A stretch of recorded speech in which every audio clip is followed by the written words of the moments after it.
I never imagined that my perfect marriage could end up like this. Tom and I had been together for 10 years and had a beautiful life together. We were both successful in our careers and had a lovely home with our son, Jane. Our friends and family always envied the strong bond we shared. It was a typical Friday night, and we were relaxing at home after a busy week. Tom had just made us dinner, and we were sitting together in the living room chatting about our plans for the weekend. He had suggested that we take a day trip to the beach, and I was excited about the idea. As we sat together, Tom suddenly got up to make some tea. He knew that I always liked a cup of tea before bed. He returned with 2 cups, and we continued our conversation as we sipped on our drinks. A few minutes later, I started to feel strange. My head became heavy, and I felt sleepy. I struggled to keep my eyes open, and before I knew it, I had fallen into a deep sleep. I woke up hours later with a start. The house was dark, and I felt disoriented. I couldn't remember what had happened, and my head was throbbing. I got up and walked around the house, but something felt off. As I walked into the living room, I noticed that our safe was open, and all the money we had saved for years was missing. My heart raced as I realized that Tom was nowhere to be found. Panic set in, and I started to feel sick. "Tom!" I called out. "Tom, where are you?" No response. I tried calling him on his phone, but it went straight to voicemail. It was as if he had vanished into thin air. As I sat down on the couch trying to gather my thoughts, I noticed a strange smell. It was the tea that Tom had made for us. That's when it hit me. He must have put something in my tea to make me fall asleep. I felt betrayed. How could he do this to me? We had a perfect life together, or so I thought. "Tom, how could you do this?" I whispered to myself. I couldn't shake the feeling of betrayal as I sat on the couch, trying to piece together what had happened. The missing money, the open safe, and Tom's disappearance all seemed connected, but I couldn't understand why he had done that. As I sat there, I realized I couldn't remember falling asleep. It was like someone had turned off a switch, and I'd just fallen asleep. Then I remembered the cup of tea that Tom had made for us. I got up and went into the kitchen, where the kettle was still boiling. I looked at the cup Tom had given me, and then I noticed something strange. The tea had a strange taste, almost bitter, and I couldn't shake the feeling that something was wrong. And then I realized that Tom had gone somewhere, so I called his phone. "Tom, why aren't you home?" I said. "What's wrong, honey?" said Tom. "I don't feel well," I said, trying to keep my voice steady, "and I've noticed that the tea tastes strange." "Maybe you're sick with something," he said. But I knew I wasn't. Something else was going on, and Tom was in the middle of it. I tried to stay calm and composed, but my thoughts were racing. "Tom, do you know anything about the missing money?" I asked, trying to keep my voice steady. "What are you talking about?" Tom's face turned pale. "The money we've been saving for years. It's gone, and neither are you," I said, my voice trembling with anger. Tom took a deep breath and looked at me with sadness in his eyes. "I'm sorry," he whispered. "I had to do it." "What do you mean you had to do it?" I asked, my voice rising. "Why did you have to steal our money and disappear?" "I can't explain right now," Tom said, his voice breaking. "But I promise you, everything will be all right. Trust me." But I couldn't trust him. Not anymore. The man I thought I knew turned out to be a stranger, and I had to know the truth. After that phone call, I couldn't get through to him anymore. It was like he had evaporated. The days that followed Tom's disappearance were a blur. I felt like I was living in a nightmare, and I couldn't wake up. I kept replaying the events of that night over and over in my head, trying to make sense of what had happened. I had gone to the police, but they couldn't find any leads. Tom had disappeared without a trace, taking all our money with him. I felt alone, betrayed, and angry. As I sat in the empty house, I realized that I had no idea who Tom really was. The man I had married, the man I had built a life with, was a stranger.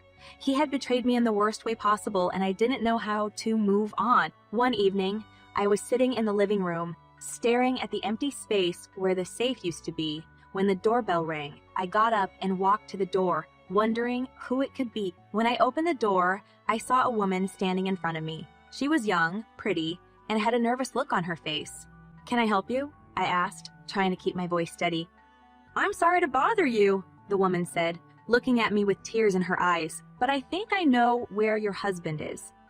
I felt a surge of anger and betrayal. And who are you? I asked, trying to keep my voice calm. I'm sorry, the woman said.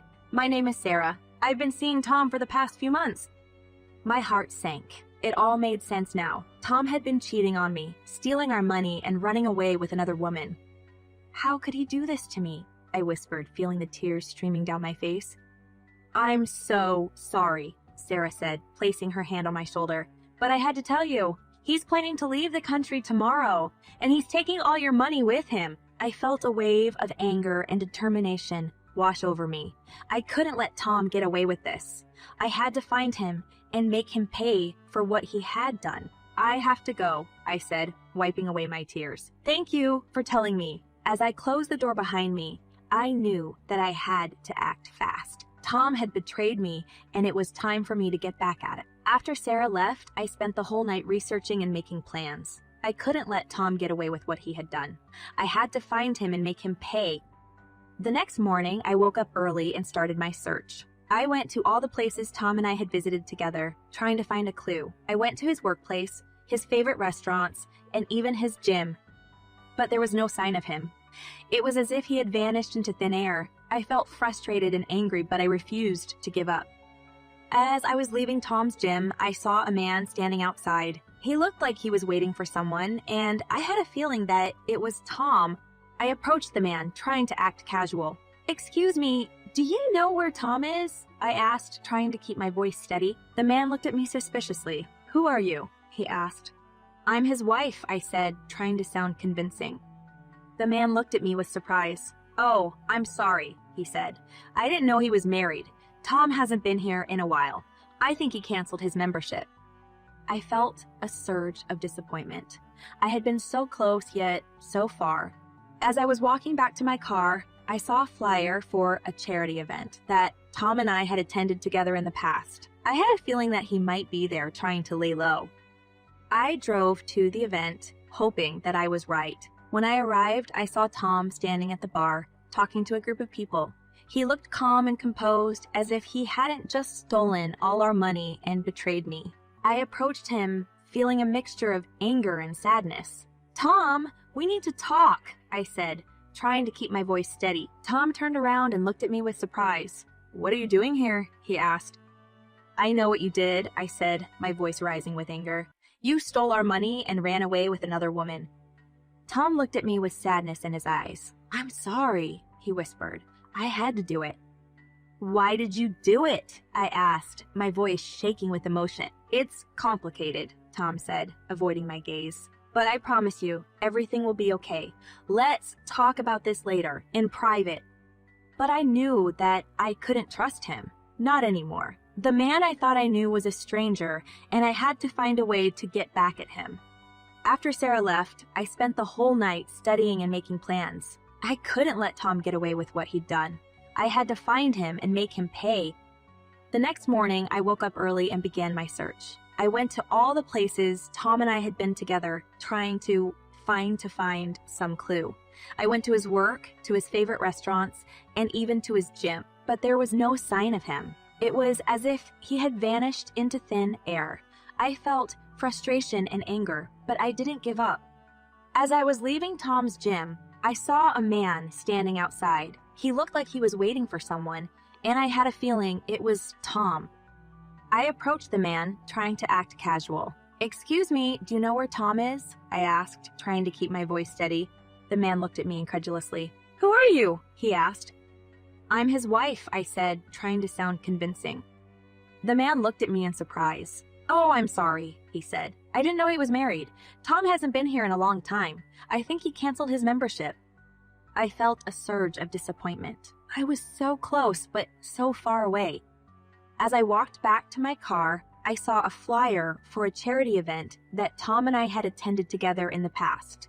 I had a feeling he might be there, trying to look. I went to the event, hoping I was right. When I arrived, I saw Tom standing at the bar talking to a group of people. He looked calm and collected, like he hadn't stolen all our money and betrayed me. I approached him, feeling a mixture of anger and sadness. Tom, we need to talk, I said, trying to keep my voice steady. Tom turned and looked at me in surprise. "What are you doing here?" he asked. "I know what you did," I said, my voice rising with anger. "You stole our money and ran off with another woman." Tom looked at me with sadness in his eyes. "I'm sorry," he whispered. "I had to do it." "Why did you do it?" I asked, my voice shaking with emotion. "It's complicated," Tom said, avoiding my gaze. "But I promise you it will be okay. Let's talk about it later, in private." But I knew I couldn't trust him. Not anymore. The man I thought I knew turned out to be a stranger. He stood up confidently and walked quickly out of the event, so quickly that I couldn't catch up with him and lost him.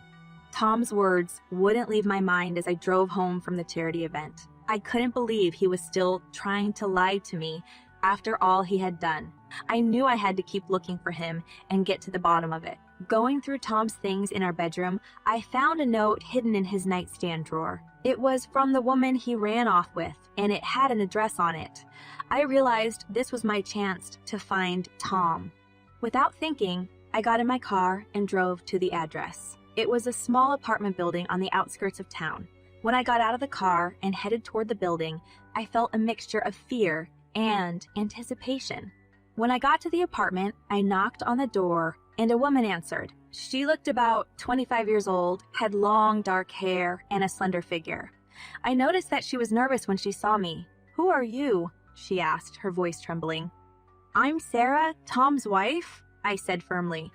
"Is he here?" The woman hesitated for a moment, then nodded and stepped aside. I entered the apartment and saw Tom sitting on the couch, looking at me in surprise. "What are you doing here?" he asked, trying to sound casual. "I found your note," I said, holding it in my hands. "I know you stayed here with it." Tom looked at me with a mixture of fear and anger. "How did you find me?" he asked. "It doesn't matter," I said. "What matters is that you told me the truth. Why did you do it? Why did you betray me?" Tom looked down and sighed. "I don't know," he said. "I was miserable, and I thought that was the only way to find happiness." "That's no excuse," I said, feeling my anger rising. "You could have talked to me. We could have worked things out together." "I know," Tom said, his voice cracking. "I'm sorry, Sarah. I'm so sorry." But I wasn't ready to forgive him yet. I knew I still had a lot of work to do to make things right. I stood in the doorway of the apartment and looked at Tom with a mixture of anger and sadness. I had finally found him, but now I didn't know what to do. Part of me wanted to forgive him and try to fix our marriage, but another part of me was furious that he had betrayed me so deeply. "Sarah, please," Tom said, getting up from the couch and approaching me. "Let's talk about this."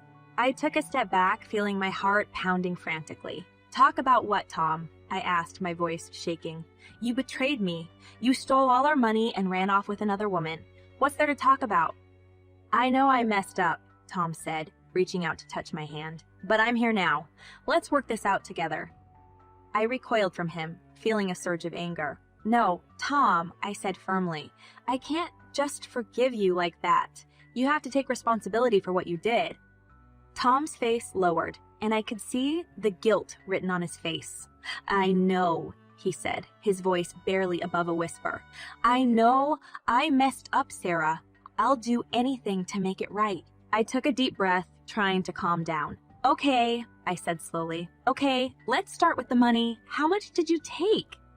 Tom hesitated for a moment before answering. "About $50,000, he said. "But I can pay it back. I'll do whatever it takes to make it right, Sarah." I nodded, feeling a glimmer of hope. That's a start. But we also need to talk about us. About our marriage. Do you still love me, Tom? Tom looked at me for a long moment, and I could see the doubt in his eyes. "I don't know," he finally said. "I thought I did, but then it got so complicated. I'm not sure how I feel anymore." I felt a lump form in my throat and wiped away the tears. "It's not enough, Tom," I said, my voice shaking. "You have to figure out what you want, and you have to do it fast, because I can't just sit around and wait for you to make a decision." Tom nodded, looking defeated. "I know," he said quietly. "I'll try, Sarah. I'll try to figure it all out." For a few moments, we stood in silence, and I could feel the tension in the air. Part of me wanted to run away, to give up and start over. But another part of me was determined to fight for my marriage, to make it work no matter what. Okay, I finally said, breaking the silence. Let's start with the money. We need to figure out how to pay them back and how to pay the bills. Tom nodded, looking relieved. Okay, he said, I'll do whatever it takes, Sarah. I promise. Soon I got up and went home, hoping for Tom's promises. The days passed like a fog. I realized that Tom's words were a sham, and I was seized with anger and resentment toward Tom. I couldn't believe he had betrayed me like that, and I was determined to get my revenge. I spent hours studying bank statements and credit card bills, trying to figure out exactly where Tom had spent our money. Finally, I found something, a hotel reservation for two, booked under an assumed name. I knew what I had to do. I spent the day getting ready, making sure I had everything I needed. And then, under the cover of darkness, I went to the hotel. When I arrived, I saw Tom's car parked out front. My heart was racing, and I made my way inside, keeping my head down and trying to blend in with the other guests. Soon, I saw Tom and his new woman sitting together at the hotel bar. My anger subsided, and I felt satisfied as I approached them. Well, well, well, I said, my voice cold and harsh. What do we have here? Tom's face went pale, and the other woman looked at me with confusion. Sarah, what are you doing here? Tom asked, his voice trembling. I'm here to take what's mine, I said, narrowing my eyes. You thought you could just run off with another woman and steal all our money. Well, guess what, Tom? I'm not going to let you get away with it. The other woman looked at Tom in shock and then turned to me. I didn't know he was married, she said, her voice trembling. I swear, I didn't know. I ignored her, focusing on Tom. You're going to pay for what you did, Tom, I said, my voice low and menacing. And I'm going to make sure of it. Tom looked at me with fear in his eyes, and I knew I had him. Soon, I filed a police report and hired a lawyer. Then we started the trial, which lasted 6 months. It worked out so that I won the trial, and Tom was ordered to give me our money and moral damages. That's when I realized that I had succeeded in getting back at Tom. My life seemed